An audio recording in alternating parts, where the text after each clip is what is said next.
Hello investors, welcome to Technically Speaking. Let's go over some of our ideas for the upcoming week. And remember, if you're a newer investor or trader, make sure to watch some of our educational videos in the description below. The impact of the death cross on July 21st is becoming more evident given that the bearish sentiment in the PSEI prevailed as it ended at 6,450 last week. Additionally, crucial technical indicators are reinforcing pessimistic signs in the short term, and this trend is likely to persist as we enter the ghost month. Looking back over the last decade, the market has been in the negative territory during the month of August about 60% of the time.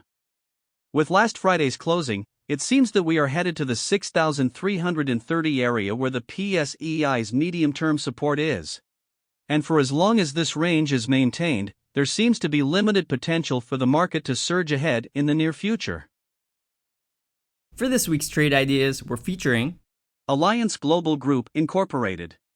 AGI had formed a falling wedge pattern after reaching a high of 14.28 last June 6. Last week, the stock attempted to break out, but AGI closed the week at 12.30, returning to the said formation. Nonetheless, if the stock manages to rally this week, then we have our buy price set at 12.78. We anticipate that AGI could revisit its resistance at 14.00, which presents a potential upside of 10%.